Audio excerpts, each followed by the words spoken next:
Presiden pun merespon ucapan tersebut dengan mengeluarkan piagam yang kedudukannya yang ditujukan masing-masing kepada Sultan Hamengkubuwono ke-9 dan kedudukan Sri Paku Alaman ke-8.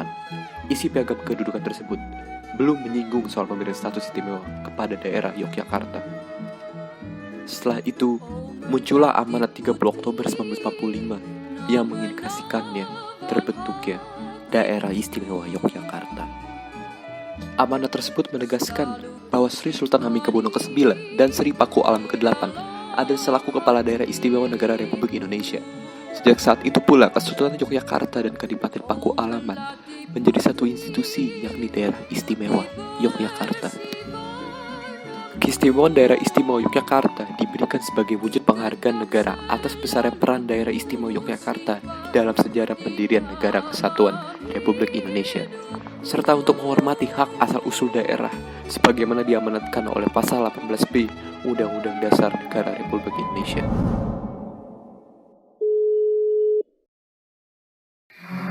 Ya, selamat sore semuanya.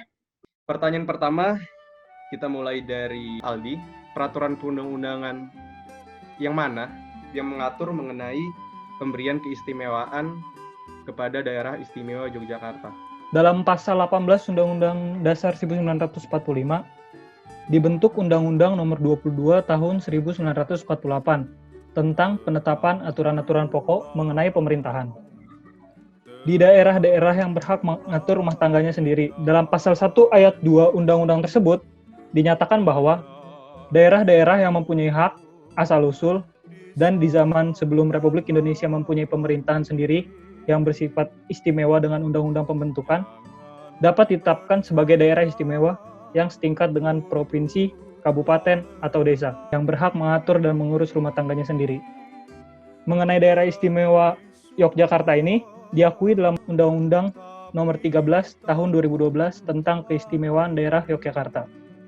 Undang-Undang Nomor 13 tahun 2012 ini mengatur mengenai keistimewaan daerah Yogyakarta yang resmi disahkan oleh Dewan Perwakilan Rakyat. Undang-undang tersebut merupakan bentuk pengakuan sekaligus penghormatan negara atas satuan-satuan pemerintahan daerah yang bersifat khusus atau bersifat istimewa.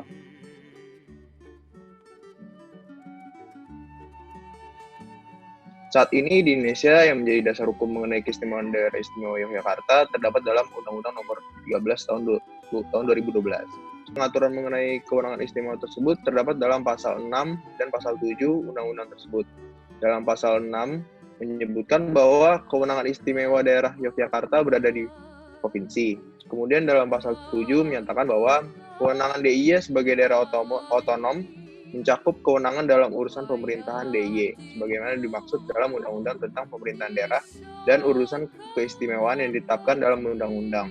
Kemudian dalam Pasal 7 ayat 2-nya menyebutkan bahwa kewenangan dalam urusan keistimewaan meliputi yang pertama, tata cara pengisian jabatan, kedudukan, tugas, dan wewenang gubernur dan wakil gubernur. Yang kedua, kelembagaan pemerintah DIY, yang ketiga kebudayaan, keempat pertanahan, dan kelima tata ruang. Mungkin itu jawaban yang bisa saya berikan. Ada beberapa kewenangan yang diberikan kepada daerah istimewa Yogyakarta. Salah satunya yang pertama ada mengenai tata cara pengisian jabatan antara gubernur dan juga wakil gubernur. Rakyat Yogyakarta sudah terbiasa dan sudah meyakini bahwa kepemimpinan di tanah Yogyakarta itu adalah kepemilikan dari Sultan, di mana kita ketahui Sri Sultan Hamengkubuwono, dan juga proses penetapan ini didukung atau dikuatkan oleh Undang-Undang Keistimewaan. Dan untuk kursi wakil gubernur itu diberikan kepada Adipati Paku Alam. Lalu kewenangan yang kedua mengenai kelembagaan.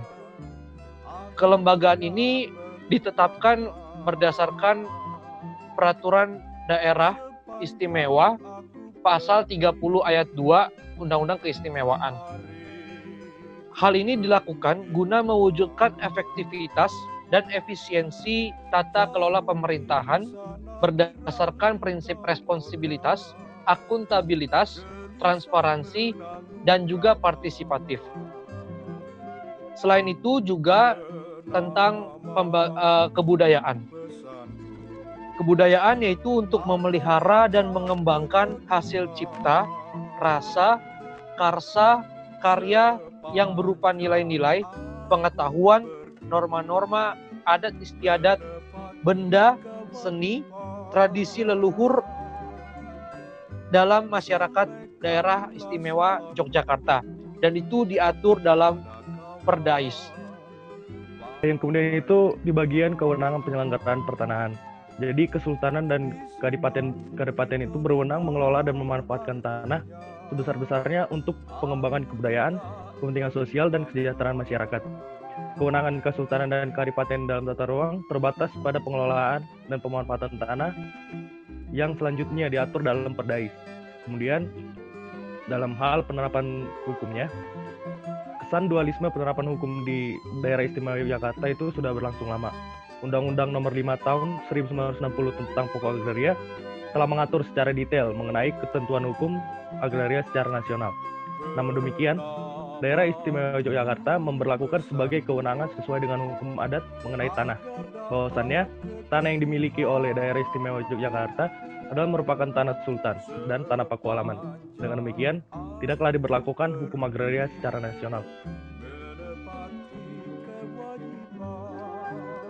Mengenai pertanyaan Anda, terdapat beberapa hal mengenai hubungan struktural pemerintah pusat dengan pemerintah DIY. Yang pertama adalah hubungan kewenangan. Hubungan kewenangan ini antara lain meliputi cara pembagian urusan penyelenggaraan, pemerintahan, atau cara menentukan urusan rumah tangga daerah. Cara penentuan ini nantinya akan mencerminkan suatu bentuk otonomi terbatas atau otonomi luas. Untuk yang kedua, ada hubungan keuangan antara pusat dan daerah. Dalam hal daerah istimewa Yogyakarta, hubungan keuangan ini terdapat pada pasal 42 ayat 1 Undang-Undang Keistimewaan DIY yang menyebutkan bahwa pemerintah menyediakan pendanaan dalam rangka penyelenggaraan urusan keistimewaan DIY sebagaimana dimaksud dalam pasal 7 ayat 2 dalam APBN sesuai dengan kebutuhan DIY dan kemampuan keuangan negaranya.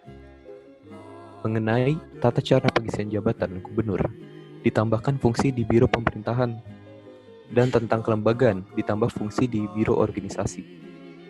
Dengan penambahan berbagai fungsi tersebut, serta anggaran dana istimewa yang cukup besar, walaupun urusan keistimewaan ini berada di provinsi, namun jangkauannya harus sampai ke desa tentu saja. Hal ini menjadi beban yang cukup berat bagi pemerintah DIY. Dengan penambahan beban ini, maka dengan sendirinya lembaga yang ada menjadi lebih gemuk. Lebih gemuk itu saya analogikan sebagai banyak sekali dana yang menumpuk. Namun, tidak terlalu gemuk dari sebelum diberlakukannya Undang-Undang Keistimewaan. Salah satu kendala dalam penataan kelembagaan adalah kesimpangsiuran nomenklatur yang menjadi perhatian karena tidak sesuai nomenklatur lembaga daerah dengan lembaga pusat. Mereka sering kali berdampak pada kesulitan pengalokasian anggaran.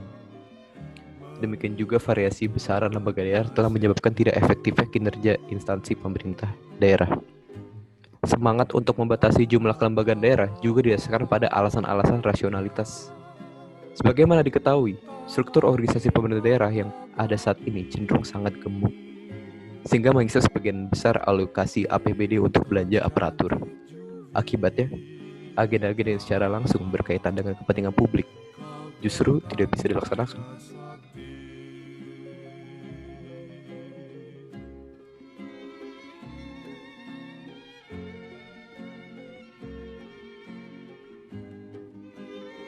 Mungkin saya mulai dari ada satu kasus yang membahas tentang, mungkin bisa dibilang permasalahan pembagian wewenang atas pemerintah pusat maupun pemerintah daerah. Ini berkaitan dengan yang Saudara Moses tadi bahas terkait urusan pemerintahan. Nah, kasusnya ini terjadi di tahun 2014 praktisnya. Ini pun permasalahan ini terjadi pada saat setelah dikeluarkannya Undang-Undang Nomor 23 Tahun 2014 tentang pemerintahan daerah.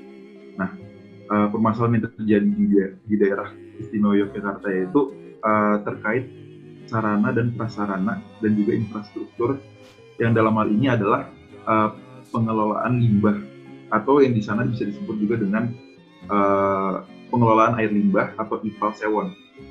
Nah, ini tuh termasuk dalam sistem drainase. Makanya ini bisa dikategorikan sebagai sarana dan prasarana atau infrastruktur penunjang.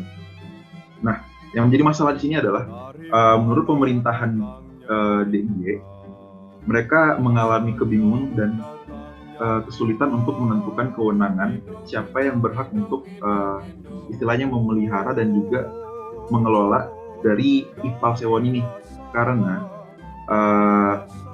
dalam Undang-Undang Nomor 23 Tahun 2014 ini diatur mengenai pembagian tugas berdasarkan wilayah. Nah, sedangkan si IPAL Sewon ini bisa dibilang mencakup wilayah-wilayah yang bisa dibilang masuk ke dalam urusan pemerintahan pusat, masuk juga ke dalam urusan pemerintahan provinsi, dan juga masuk ke urusan pemerintahan kabupaten dan kota. Seperti yang disampaikan di berita ini, dikatakan bahwa memang ini sarana ini dibangun untuk memenuhi kebutuhan masyarakat di daerah kota Yogyakarta dan juga Kabupaten Bantul.